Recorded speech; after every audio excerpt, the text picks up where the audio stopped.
Okay, Bismillahirrahmanirrahim. Assalamualaikum warahmatullahi wabarakatuh. Welcome back again with me, Ilham Saputra, in my YouTube channel. Okay, in these videos, I will make a video about one motion. The motion is this house would ban private prison. Okay, same like the last my video. In these videos, I will presenting about two sides. The first side is affirmative side and the second side is negative side. Okay, at the first is I will presenting about the first side is affirmative side. Okay, let's start. Good afternoon, ladies and gentlemen.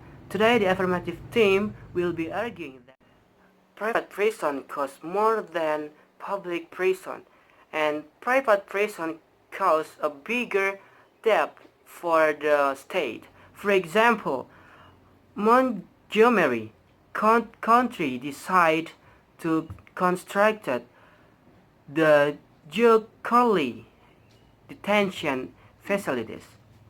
Operated by the Joe Group, the private prison took $45 million in bond to the construction. It has left the county with a large financial burden also. Even though the facilities opened in August 2018, there are no inmates in the prisons. Unfortunately for the county, according to County Judge Alan Sadler, didn't anticipate the potential loss of its tax-exempt status, according to Sadler. If the country loses its tax-exempt status, the tax implication would be hard. Okay, ladies and gentlemen, instead of the United States money going to education and to make the society better, it goes to private prisons. For example, the special education system in the United States is one of the most handfully regulated and underfunded for all federal education mandates, and there is not nearly enough funding for these children that need it the most. In order to have good teachers who care about their students, there needs to be more funding put into special needs for education. But instead, the money is being used for funding private prison. A conflict of interest. Private prison have a fundamental conflict of interest. The goal of the justice system is, of course, to reduce crime, but private prison benefit from having as much crime as possible. How can they be trusted to provide any sort of rehabilitation when doing so hurts their own business model? Okay, ladies and gentlemen, from the data when I search on Google or watching the video on YouTube or watching the TV, the Kids for Cats scandal back in 2008 is a very good example as to why private prisons should definitely be banned. In 2010, two private prisons made around $3 billion. Around 845,000 people were arrested just on marijuana-related offenses alone. Okay, I will be arguing 2 points. Initially, what is the problem with private prison and how much money do private prison make per inmate? Okay, ladies and gentlemen, the lack of adequate security and health care unnecessarily endangers the lives of inmates who are not in a position to do anything about it because they are in prison. Despite all their cost-cutting measures, it unclear whether private prison actually save the government any money. A private prison can offer their service to the government and charge 150 per day or per prisoners. Generally speaking, the government will agree to these terms if the 150 is less than if the prisons was public run. That spread is where the private prison make its money. Alright, ladies and gentlemen, 1 in 25 people on death now are actually an account. Sometimes that's discovered after they are dead. If you are ever unfortunately enough to have to death with the justice system, you'll understand why I'm talking about.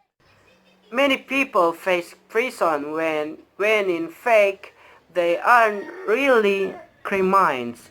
They are mentally ill. Thank you.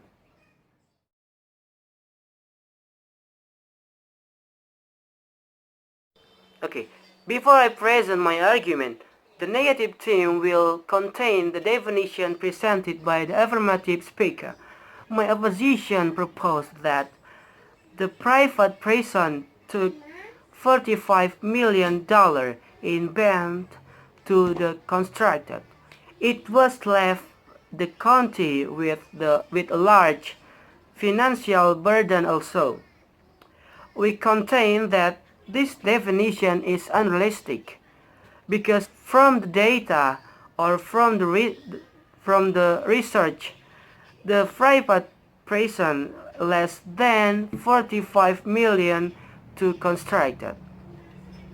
Okay, ladies and gentlemen, the number of inmates in these facilities are also seeing a downward trend in comparison to its peak in 2012 of about 145,000 people.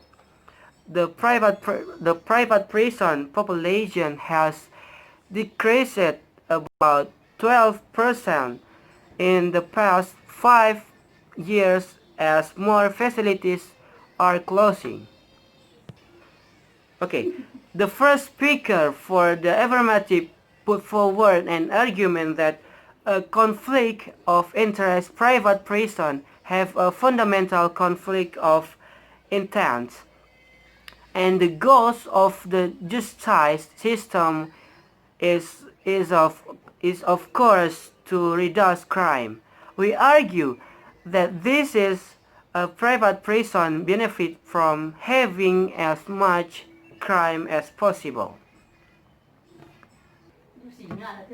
Okay, ladies and gentlemen, a private prison is a place where people are imprisoned by the third party that is contracted by a government agency.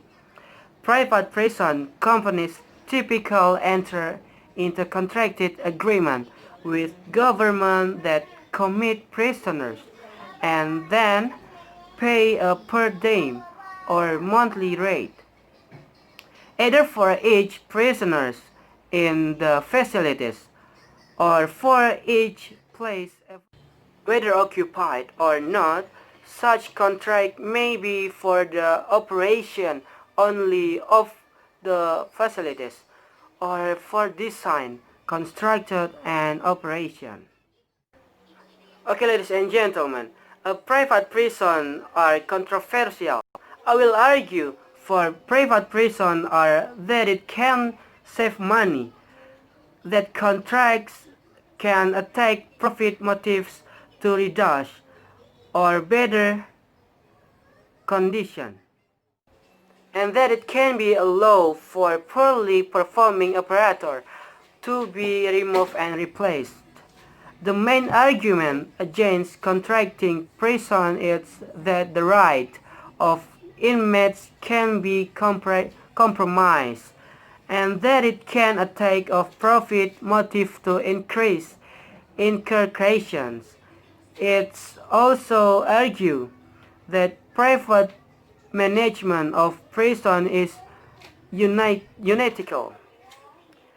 Even if conditions are no worse or better than in the public sector, because judicial punishment belongs to the state alone. Thank you. Okay, I think enough in these videos about the motion as this house would ban private prison. And thank you for watching. Don't forget to like, comment, and share, and also subscribe my YouTube channel. See you. Assalamualaikum warahmatullahi wabarakatuh. Bye.